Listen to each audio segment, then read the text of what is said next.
Peace, family. It's your main man, Mr. X.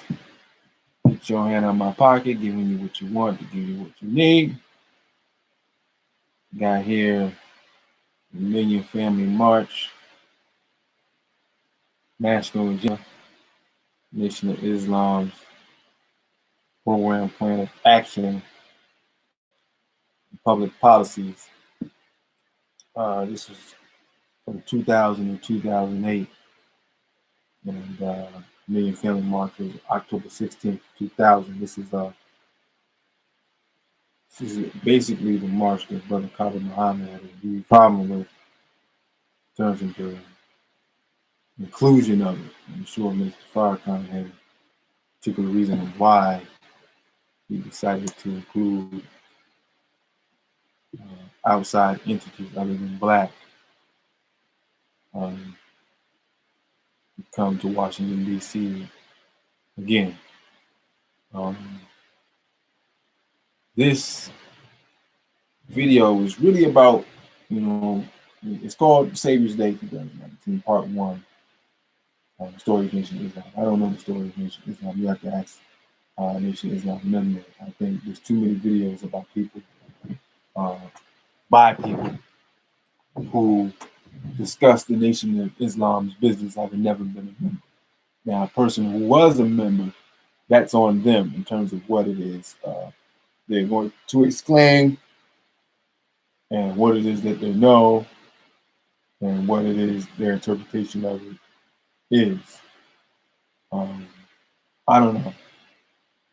My personal belief is that I have a few beliefs. I struggle with these things and maybe ask a brother to almost know what their answer is going to be, but at least the question will be out there and give them an opportunity to address it face to face. And for the most part, Nation members who are knowledgeable, especially Mr. Student Ministry, are capable, very capable intellectually of answering the question, contritely and forthrightly, and introspectively and truthfully. And I respect that from a black man, as the stereotype says that that's not the truth. And suffer from negritude and intellectually insufficient, which is a false narrative, especially when you're dealing with Nation of Islam members. But nonetheless, I bought my ticket and I will be at Saviors Day 2019. I wanted to go the last 2 years. I was incapable of doing it. This year, the Creator has blessed me with the means to be able to do it. And again, I'm excited about it. I have mapped this as one of the things I needed to do for growth spiritually, as well as my activism. And I like to call it revolutionary activism. And to be around other brothers who will stand and push their chest out and say, as Chairman Fred Hampton said it so beautifully all them years ago, I am a revolutionary. And you can kill the man, but you can't kill the movement. And he knew he was saying that because he would not live long. He wanted that on record. So no one can ever forget. As I'm actually sporting the hairdo of Chairman Fred right now. You look at old pictures of him, you'll see that there's similarities there. And I call him my eldest keeper because he was absolutely insane. But what was needed at that time. And I think those are the stories that need to be told. And I had a short conversation with a young man I plan on mentoring. Went to the home, only spoke to a couple minutes. We're suffering another super winter storm here in Albany, New York. It's one of the most difficult things to do is continue to organize and fight and push when the weather is so bad. I got nothing on the brothers and sisters in Chicago. Shout out to the Fred Hampton Jr. and the Black Panther Party Cubs, who even in the horrible winter Chicago had, they're still out there pushing and doing work. So shout out to them. Plan on going down there to do something with them, whatever they're getting involved in at the time. to spend some time with them brothers and talk to Brother Cherry, Fred Hampton Jr., and make a donation towards the Hampton House personally. And I think that's important as well. And but going back to Savior's Day, I think it's a journey every black man should make once in his life. It's like the Mecca. They say if you're a Muslim, that if you're able to do it, financially able to do it, you take a pilgrimage to the holy city of Mecca. Our brother Miguel Shabazz, aka Malcolm X, my ancestral spiritual father, took such Hajj thanks to Sister Ella Collins, his sister, who was going to take the Hajj herself, but gave the money to her beloved brother so that he could take the Hajj because she felt, for movement's sake, it was more important for him to go. See, Ella is the unsung hero. Ella is right up there with Harriet Tubman in my book. And you don't even know who she is. Most people don't. People in Boston know who she is. And Ella Little Collins, I want to say. I call her Ella Little, because she was married a few times. She was a sister that got me, not just the work and closeness she got with Malcolm and building him up, because she was a big part of building Malcolm up to the years. Shout out to Sister Betty Shabazz. But Sister Ella Collins Little is left out of the discussion. And they're actually all related. Her Farrakhan family and Elijah Muhammad's family, they're actually all related. You can check facts on that. Research that and find that that's true. And she said this that got me. And this is how I think all women, if all our sisters carried it like this, we could change things overnight. She said she divorced her husband. This is from her son. She divorced her husbands because they weren't revolutionaries. Now that's a woman of her own heart. And that's what I'm trying to make my daughters. If your ass ain't a revolutionary, you can't enter my head. And it's my job to find the type of man and build the type of man that would be good suitors for my daughters. And so I'm not an activist, and then my family doesn't live the same type of life. No, that's not how it works. The bloodline from here on out will be involved in revolutionary actions, where we're looking to build institutions wherever we see fit, wherever the plan says. If we decide you're taking your skills and your talents to Mississippi or Miami or LA, that's where you're gonna go to build. Shout out to Wakanda. What did they say? Sing war dogs. What did the uncle do? He saw all the people suffering. Said, for the greater good of the black nation, one end of the world to the other, I'm going to solicit the help of this cracker so that he can get the weapons and the materials we need to fight the struggle on the ground here. I've talked to y'all. I know the modus operandi. I know the agenda of Wakanda and all that shit. I know you ain't going to be down with it. So I got to take matters in my own hands for the greater good of the black nation. That's the thought process we need to have. You understand? So you take that Hajj, you take that Mecca, you go see the Holy Land. See what Prophet Muhammad. I'm not going to speak deeply into it because I'm not wholly familiar about the Islam in itself. That's the North America Mecca, to go to Saviour's Day, to pay homage to the greatest black organization in North America right now. The history, you can argue UNIA in terms of membership, but sustainability and what has produced all our heroes stem from the Nation of Islam. We have to recognize that. Game has to recognize game. Game has to recognize game. You got Dr. Khalid Muhammad, for the most radical of radicals, You got him from the Nation of Islam, from the teachers of the Most Honorable Elijah Muhammad, the national representative, Honorable Minister Louis Farrakhan. That's where you got Dr. Khalid. And I know at the end of the year, at the end of this time, he had some differences with Mr. Farrakhan. It was really a young boy upset about his placement and that he was left in the wilderness and he didn't have the resources he needed to properly combat the enemy. And he saw some things he didn't agree with, and he lashed out, as I understand this, Dr. Khalid would do. He used these a lot, even though he had the intellect, smarter than anybody in the room. No matter what room he was in, he was the smartest in the room. But he still resorted to using it as the fire-breathing revolutionary he was. And those men come regularly. We just don't get a chance to meet them because most times they're in the gangs and they're funneled into the prisons. J. Edgar Hoover said, "A rise of a Messiah, rise of a black Messiah." They believe in scripture. They read scripture. They tended it, organized it, moved it. They have the resources to go places where we'll never be able to go.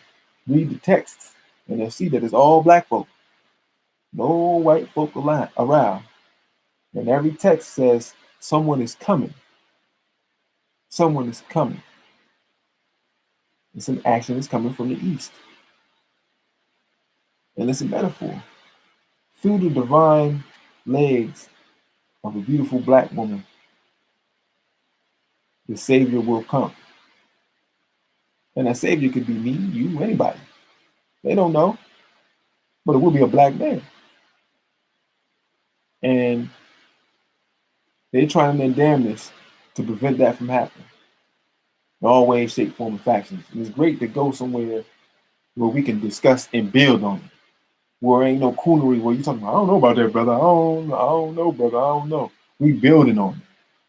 Because it's a different concept. It doesn't have to be all Nation of Islam rhetoric. You see Brother Rizza Islam, shout out to Rizza Islam. He's on Zoe Williams' show regularly, building up his following. I see his following grow. I saw Rizza when he would tweet something and there'd be no likes. And he built up his following. And it's for a reason. The brother's teaching, empowering people. Empowering people. Big, strong brother. Same thing with Brother Ben X. Brother Ben X, he's dangerous. You know why he's dangerous? The dude can play ball. He play like Chris Paul. Shout out to all the Chris Paul fans out there. Chris Paul trying to do what he can. He play like Chris Paul. He gave up the game to be the Nation of Islam. And he was a legitimate basketball player. He still can ball. If he wanted to be like, I'm going to go back to playing ball, he's still young enough to do that. He's still young enough to do that. But he said, forget this wicketry, this devilishment. I'm going to serve my people. I'm going to serve my people. And I want to meet those brothers. Now, I met Brother Ben before. I met Brother Rizza, Brother 19 Keys. I was fortunate enough, me and my wife was fortunate enough to meet them. And hopefully I'll be able to see them again. Shout out to Brother Larry Rivera. Hope to see you there. You did say you were going to be there. So if you see this, I'll see you there, brother. I'm excited about going. Try to bring as much money as possible so I can support the brothers and sisters. And, this is just a next step. This is a list that I had when I started this movement. And you don't want to get stagnated. You can get stagnated. You can get brought down with a lack of energy. You can get disgusted with a lack of movement. I believe all conscious people, and I've done a show about this, all conscious people should either start an organization or be part of one and be active in it, boots on the ground, dealing with people, making house visits, trying to change lives, trying to empower people. Even if you got to do all the talking. It's cool. People like, we do enough talking. No, we don't. When you go into homes, people are living a worldly life. A worldly life will not lead to freedom. Discussing and have a show like Force 48 on, because I was going back to the young man. I was discussing the young man. I'm going to get back to that because I'll go off and forget what I'm talking about. But I visited the young man. He's a snowstorm right now. And I want to have a discussion with him. I'm trying to do a mentee program, utilizing my talents for resources, make it simple because we got to get used to purchasing and supporting Black businesses, investing in our children's future. And it's going to take resources. It's going to take the dollar. It's going to take some type of work so that we practice in reciprocity, that we practicing cooperative economics. I believe it's a movement. You know what I mean? Kwanzaa principles. And we have to put a plan in action to practice these principles. Like, we just got to do it. All right, let's get together and put something together. Let's get together and put something together to practice this stuff. So I went and I talked to the young man about what I was trying to do today. I mean, it's going like crazy. Everybody should be in their home chilling. So nobody be out nowhere. And I'm building with him. I'm discussing, he's going to be a football player. Most of our young boys are told football, basketball, entertainment. I said, no Black man is supposed to tell a 13-year-old boy crush his dreams that he can't accomplish something. But I hit him with numbers. You know what I mean? Brothers know the supreme numerology, the earth and the land and the water and stuff like that. I hit them with just the probability of the NFL basketball, NFL football players. Teams, you're looking at 65 to 70% of the players are Black. So you're looking at 53-man roster. So you're looking at 33 Black players. He said he's going to be a wide receiver. So now you're talking about 5 players to every team. That's 150. And there's 7 million brothers who think they can make it to the NFL. 7 million brothers going into 150 spots. Is there a possibility? Absolutely. But when I spoke to him, he was laid up on the couch, asleep. Now he knows the #1 boxer at his age right now. He lives in his state. You see him all the time. He's training right now. I told him, he's training right now in the snowstorm. He's training right now. His father's making sure he's training. While you sleeping, he's training. You see, ain't no time for sleep during the middle of the day when you're a champion. Because that's what you're supposed to be. If you want to be an NFL player, that means you're a champion. That means in your local area, you're the best. So at 13, you're already supposed to be catching touchdowns. You're already supposed to be a part of a team. And you laying here talking to me, talking about you want to be an NFL player. This is the same thing I said when I was 13. I'm going to the NBA. I'm sitting in the living room, bouncing a flat soccer ball, watching Michael Jordan mimic the Michael Jordan move. I needed to be on the court right then for 9 hours. But I had no man to break that down to me regularly. You can have a conversation one time. Man, you go to school and get miseducated for 8 hours a day. 8 hours a day for half the year. A little bit more than that. So what is one conversation going to do with those? It's the math. We're dealing with math. Math don't lie. What's the percentages of them taking that one conversation? I said, you know what? You're right. I'm going to change my lifestyle off that one conversation. Or what you told every day of your life the rest of the year. Chances are you're going to go with the information you get the majority of the year, which is Black male degradation and destruction. That's what you get at these public schools every day. I don't care how good the teachers are trying to do, all the effort they're putting in, all the fights that didn't stop, home visits, all that. It's for nothing when you're talking about liberation, freedom, and independence. Liberation and salvation of the Black nation. Shout out to Brother Khalid Muhammad. And that's why the Nation of Islam's schools are important. You go in the classroom, they say God rules. First rule, you God. Who is the original man?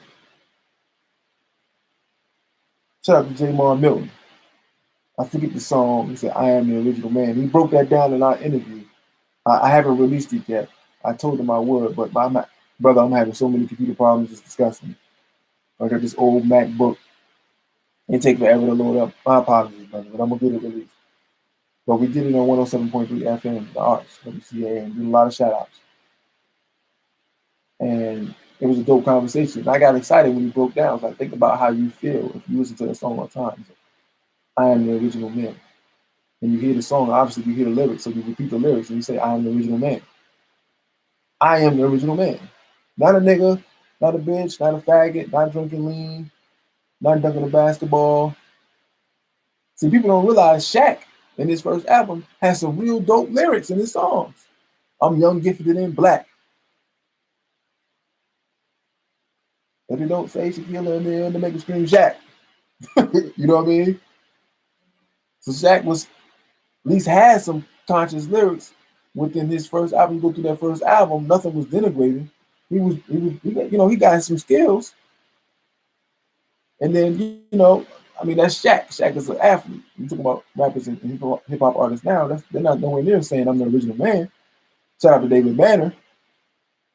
But imagine if we had an apparatus where that is the type of music that if they like, hey, it's time to play music, that's what they're gonna hear. I am the original man. When you have the Nation of Islam hip hop artists, they put their music out. You have that. So you give them the selection. You do the same thing the crackers do. Say, hey, choose whatever you want. There's 5 songs, all by Trick Daddy. What's my man name? 50. I'm saying 21 Savage. I don't know any of you guys. That's Extentation, but all about the drug use, the violence, the guns. The language have been the same for the last 30, 40 years in terms of what you hear in the song. So that's what we're breathing in every day. Every day we're breathing in this. And so unfortunately, we don't have an apparatus or a consistent apparatus that is made to the public in all 50 states. We got to think big because we got a big task in front of us. See, I'm not sitting here waiting on God, man. When you go to Saviors Day, they tell you, we waiting on your ass. It's you. Ain't no spooky thing. Ain't nobody gonna fly out the sky and land and means of former people who were alive are gonna be the army and they're gonna take down the white man. No, ain't nobody dealing with that. We got the army right now. We got the gods right now. We got everything you need right now. So let's set something up. So one of the things I wanted to do in terms of this spiritual essence, but get around brothers that are way ahead of you. I got a real good contingent right here. Real good. Real, very knowledgeable, very experienced. I'm happy in terms of the council I have around me, of elders. Gotta have a council of elders around me. We got to build the soldier part up, and that's being done. And there's a lot of brothers out here soldiering, doing what they do, but they're doing what they do as the head and the entity of their own. So very difficult to get us together to build one mass entity. So we say, all right, let's go to the people deaf, dumb, and blind. You have to wake people up, build your army. Through newbies, less experience, raw energy, that be ready to go. That fresh awakened person is the best. The fresh awakened, woke. I'm like, now what? Oh, we got some stuff for you. National agenda, right here. We ready to roll. We got something. I came up with something almost a stick without even reading this. That deals specifically with our people. We only deal with African people. Can you handle that, New Awoken, sir? We don't deal with white folks.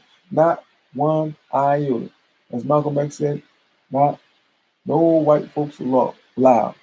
That's the first law, first rule, first practice. You can't come through these doors. We have to do for self. There can't be black-white unity until there's black-black unity. You deal with black-on-black crime, but you don't want to have a black-on-black solution. You want to get other people to deal with your situations. Hey, Mr. White Man, Mr. Charlie, if you could just spare some nickels, I think we can get this thing together. If you just have some more patrolmen come around, some paddy wagons. Don't they got the really big guns? If y'all would show up with those, like an army almost, I think it will stop all the crime in Azkaban. So this is what happens when the brother man is taken out of the home, the black man is taken out of the home. He's taking that at home and he can't control his home. So now you left the woman by herself and she's just like up in arms. I have tried and tried and tried. I talked to my sister, shout out to my sister. I don't know if you see this video, but I won't call you by name. We had a discussion and she was having a difficult time with her son. Most of our single mothers have, because you need two parents. You absolutely need two parents. You absolutely need two parents. And so she's at her wit's end.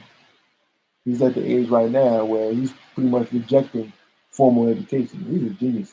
He's a genius. Very highly intelligent young man. But already he's been beat down by society, his position, personal family life, all the chaos that's going on with him. He's internalizing it. And then you go to school, and you gotta look at the face of the enemy. And you know they don't like you. You know they don't want you there. They always throwing you out, so he's getting suspended a lot. And no matter what I tell her in terms of what's going on, it's constant blaming of him. And I'm trying to tell her, listen, obviously a level of accountability, you got to deal with it what you got to deal with it. And I dealt with that myself. I never got suspended, but your mother would get on me about my grades. My grades were very poor because I rejected the education. I didn't like what I was seeing. I didn't like the lack of black representation. I don't like all the white teachers. I was very bored at the curriculum and how it was being taught. I wasn't internalizing it. My house looked a mess. This is all my revolutionary stuff. I know.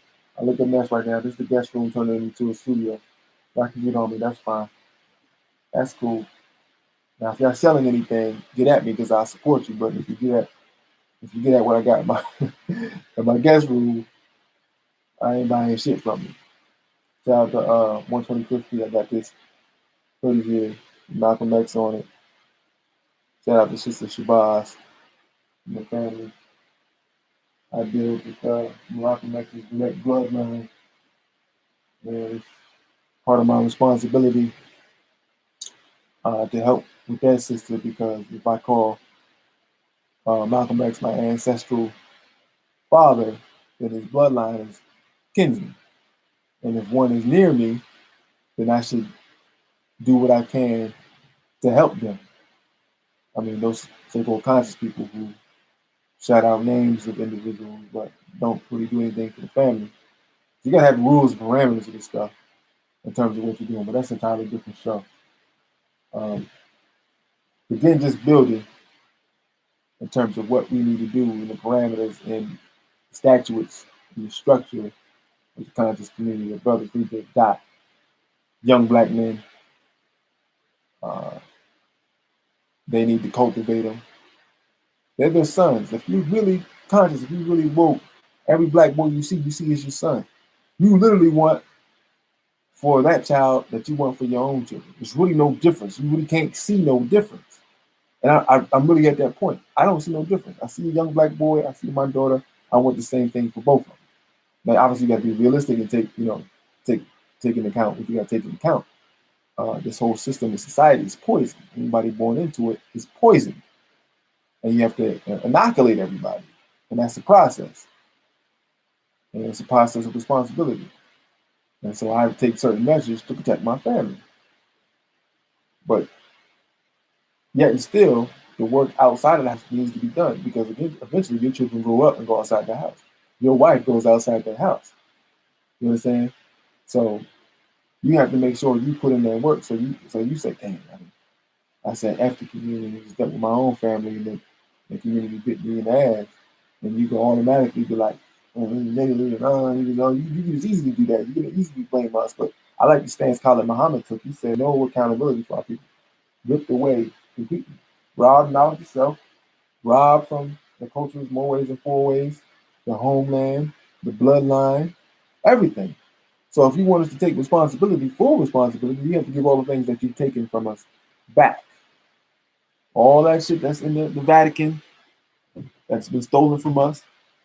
You act like you ain't had it. Dig up the stuff you said you burned and you didn't. Tell everybody the truth. That's true reparations. That's part of the true reparations. I won't say burn down that museum in DC, but it's a disgrace. You need an overhaul. Ain't no section where there's athletes and basketball players. No. Serena Williams, I love y'all. Michael Jordan, I love you. LeBron, I love you because you're black. But you ain't supposed to be nowhere near no Black History Museum. Nowhere near it. So people go and see it. And when I was deaf, dumb, and blind, I was so excited. Oh, Michael Jordan, you better have Michael Jordan. When I was a young man, whenever we took Black History Month, people would show a montage or a vestige of pictures of black leaders and people who were supposed to be celebrated in Black history. I would just wait for the picture of Michael Jordan. Went past all civil rights leaders, Minister Malcolm, Dr. King, show Malcolm. They show Jordan, and then they'll show a picture. You look, there it is, Michael Jordan. Yeah, Michael Jordan. I'm good, man. You're cool. That's the response that they want. When I say they, the enemy, the devil, the cracker, establishment, power structure, white supremacy. That's the response that they want. Young black men to revere entertainers and sports players. Why? They're easily controlled. You're a corporate entity yourself. In North America, we are minority. The country was built on majority rule. You have 300 million whites, 40 million blacks. Look at the number disparity. And if they have all the resources, to make sure the business continues to run. See, they lie to you and say you can't live off black dollars. You absolutely can. You can't make money like them, but you live a damn good life. If you always have the backs of your people, they will support you, especially if you're entertainers. We can't wait for an entertainer to say some woke shit. We can't wait. You got young brothers on the ground, the street, every day in front of you, doing the work, saying the same language, you rolling your eyes and all that. You appreciate the work you're doing, but you rolling your eyes.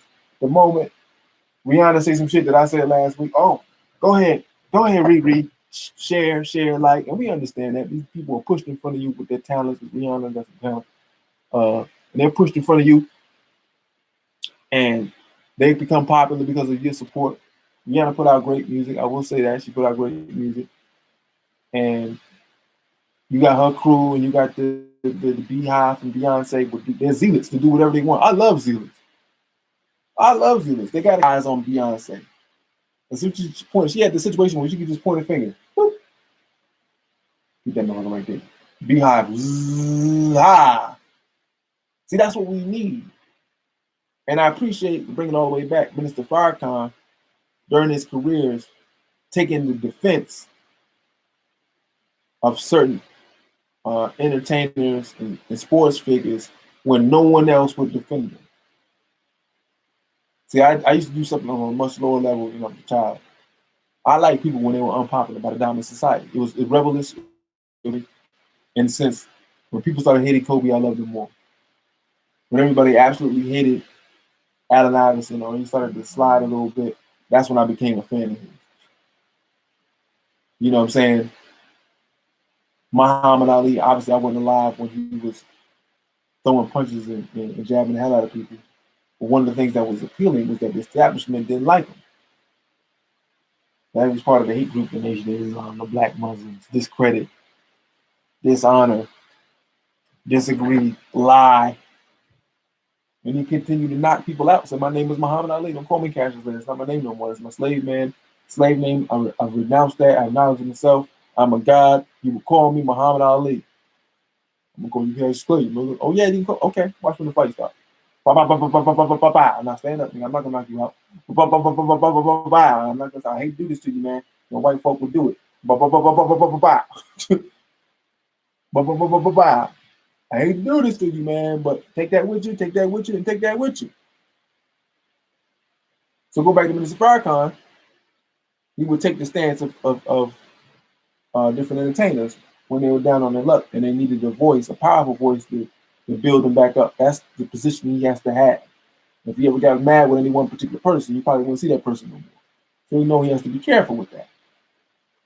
Because that could be seen as a particular thing, an edict being given. So he has to be careful with that. And, obviously the feds is always watching. So if you yield that power, they come down on you like holy hell.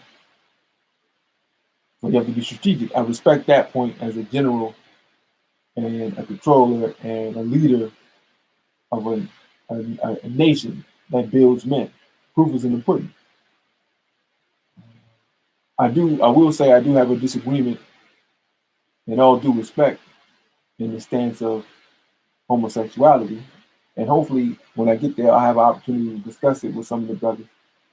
And again, it will be respectful because I'm a part of an organization that is commissioned by the Honorable MisterxR. I'm chairman of JusticeR's, Albany, New York. I wear that proudly because, again, like I said, I feel anybody who considers themselves conscious, especially a man, should be a part of an organization. So the moment, I tell the story all the time, the moment I got conscious, I looked at my wife and said, I got to be involved in something. I can't just sit here and know what I know and just sit in the room and just complain. This is when we had cable. We don't have cable anymore.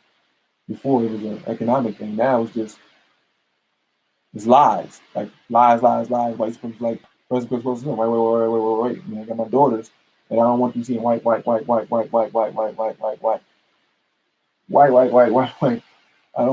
don't want them viewing that and seeing white people as gods and angels and the beauty standard and all, because I know why they do it now.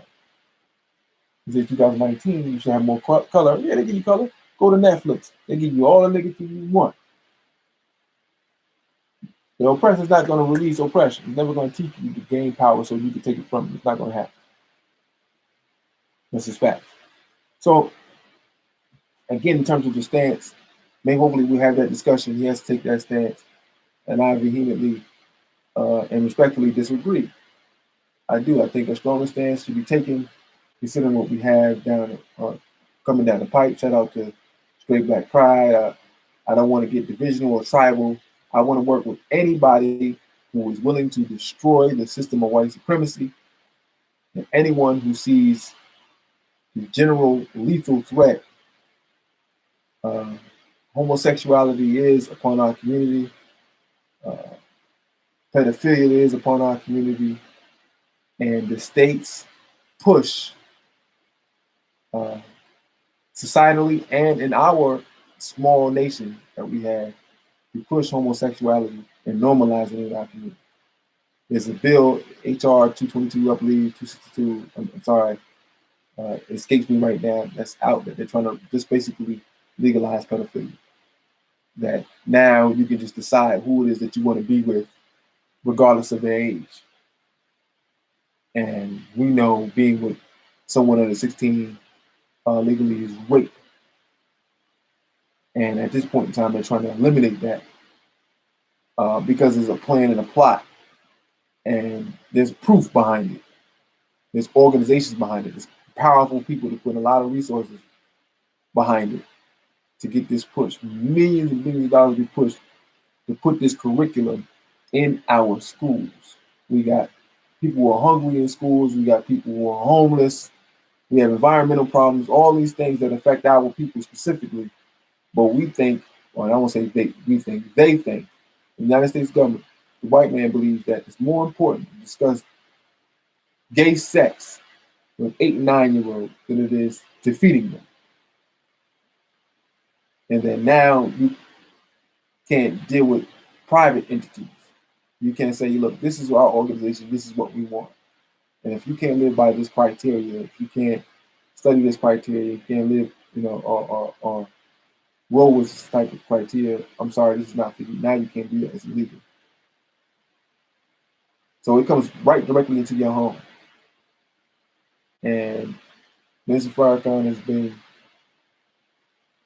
I would say, very supportive of people who live this lifestyle. Now, I understand, come as you are, but you can't stay that way. And so I heard the brother speak on homosexuality before, but it's always a question we have to bring up repeatedly. Bishop Eddie Long, recently R. Kelly, Tyler Perry, all these different things have been supported, again, in a loving, grandfatherly type of way. And again, I guess I could, I don't have that level of knowledge. 84 years, he is young. Mr. Farrakhan, a lot of years in the struggle, front line. You put in this time. You talking about a master, people who are just idiots take shots at the master. And I'm not so moronic to do something like that. I'm a youngling. I'm still very new to this, and I have to be careful and respectful. You have to have respectful dialogue. I don't want to lose the ear of revolutionary black men. It's stupid. It doesn't make any sense. I don't want to deal with underlining concepts of the religion, why it divides us to working together, because it's all these damn deal breakers. Let's get together and do some work. Let's get some things done. Whatever how you want to do it. I got something I want you to be a part of. You got something you need to be part of in any capacity. All right, cool. Let's get this thing popping. Let's show the people unity. You say you got to unify, we got to unify. We can say it, but we got to show them. These are the people here together right here, arm in arm, and we're doing work together. We've done that. Justice House has done that. We've already practiced that. We are the solution. We've been practicing the solution. People can verify that. So we're not going to actually do some stuff that we aren't necessarily prepared to do. I got to go through a training apparatus to do guerrilla warfare, but eventually that will come as well. Because there's some things I need to learn and be experts at. And the FOI classes that is provided by the Nation of Islam is one of the best ways to do it, because you got black men speaking to other black men talking about defending their families and their homes and their community. So it's in the right perspective. You're learning to defend your nation and to take it back. So again, you can't question the work that's been put on, the totality of work. It's not even a question. It's just this one specific thing. I personally believe. And again, I build whomever who's trying to destroy this system. If you're a black man and or woman who believes in the freedom and liberation of the black nation, then I want to deal with you. If you're an action taker, let's work together. Let's do something. Like the brother said, let's pull our resources and do something for ourselves. But at the same time, a discussion that has to have, and I've had this conversation, and I'm not qualified to do it. I'm not qualified to do it. And I don't have too many questions for as far as I'm up. That one question. Why is the stance so soft? Why the defense of people who have harmed and ruined the lives of several hundreds of people, ruined families, now victimizers? They've passed the point where you can consider them victims.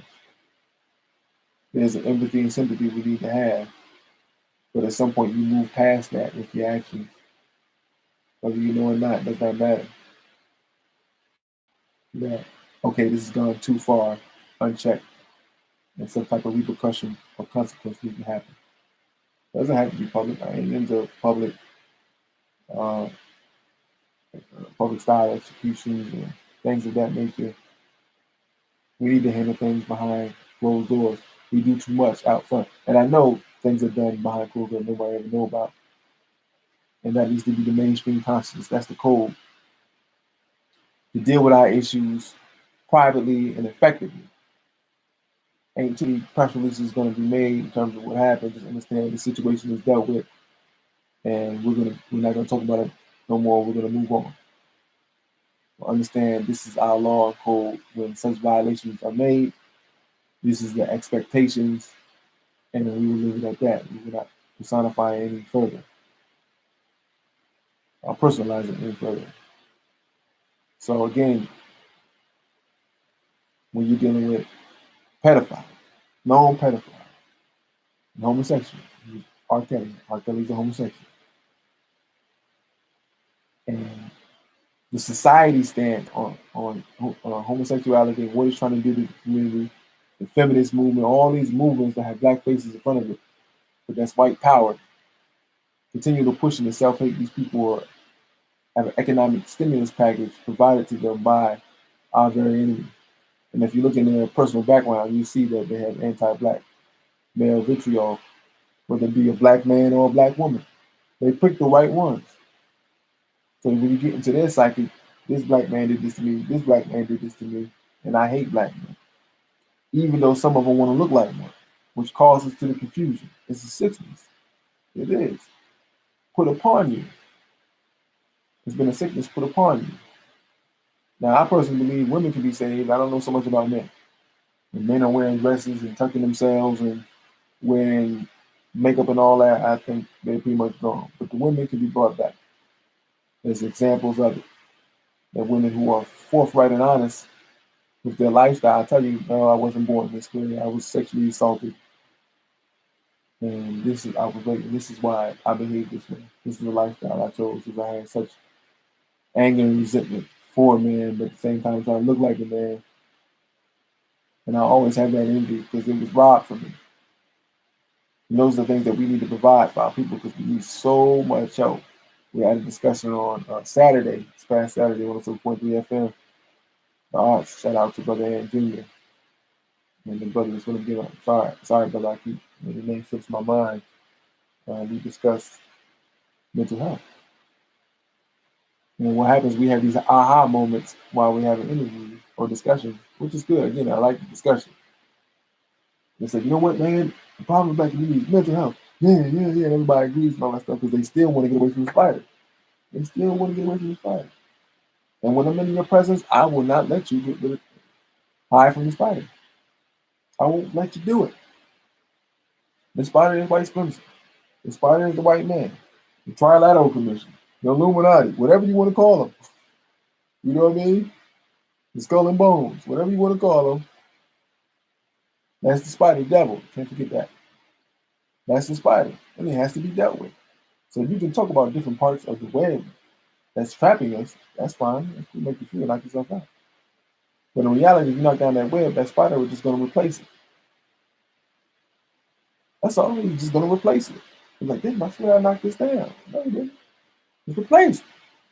All the work that we've ever done in the 60s and 70s, 1800s, 1900s, or any century, it has been replaced. Movements die, leaders die, and the white supremacists keep pushing. So we have to deal with the spider. So part of dealing with the spider is mental health. We want mental health. We have to have our own mental health clinics dealing with the issue. At the same time, we gotta implement knowledge itself. We got to see where the issue comes from. This is slavery. This is what happened to us during slavery. People were skinned alive. People were eaten. People were raped. All that pain gets passed down. They made sure of it. This is why they did it. That's why they ripped your big buck, most rebellious slave in two in front of you so that your seed can feel the pain and come out the womb scared to death. This is why they did it strategically, purposely, to destroy you. And we can have that discussion at the same day. You have beautiful sisters covered up. There's one thing people, and I watch people, you see a Muslim sister, Orthodox or Nation of Islam, you see her covered up, you look at it once, don't look at it no more. Shout out to Brother Craig Girl, Hype Fest. That's not what I saw at Hype Fest. I saw a lot of skin. I saw a lot of butt. It is what it is. But let's look at what the response would be. And let's deal with averages, deal with numbers. I deal with empowerment. If black people, if you practice a particular behavior, if all black people practice that behavior, would the society get better, black society get better or worse? That's what we get, a simple definition of empowerment. So if our sisters walk around and butt naked in 2-degree weather, and for all the women in the society, at this point you gotta say everybody, practice that type of behavior, what will we look like in 5 years? Now move over to the Muslim system. Everything going into traditional sister Muslim female God. If all the women dress like this and behave, thought process, knowledge, wisdom they have, what would the black nation look like in 5 years? You have to be honest. So you have to respect that. So there's absolutely tenets within the Nation of Islam that everybody uses. You talk about the Nation of Islam all the time because they're the best. You go at the best. You went at Mike Jackson. You went at Michael Jordan. You went at Mike Tyson. Why? Because at the time they were the best. You go at LeBron James right now. Why? Because he's the best. You go at the best. You don't got no punk, no softy. Ain't nothing in that. If you rank 2,000 out of 2,000, nobody gonna talk about you. Let's go at the top. We're gonna do the best, the one that's sitting on that throne. I'm gonna try to rip it off them. Just to rip it off them. We don't want the throne. It's too much pressure. We don't do that. We just close. I mean, you in the age of paid trolls who come on the internet and are paid literally to just cause disruption. They got 1,000,001 accounts because they're paid 9 to 5 to find influential and significant people within the Black Power struggle to change the energy. So I do want to close because I want to go to Savior's Day and I want to have another part, and I will continue to discuss Savior's Day. But I'm glad that you all, listened to the video. Thank you so much. I will do a post Savior's Day video. Hopefully I'll be able to go live during Savior's Day, have some interviews and whatnot, take some pictures. Get your hand in my pocket and see if we ain't going nowhere. And thank you for listening. And hopefully I get a chance to ask the minister or just a couple of nation members their thoughts. All right? Peace.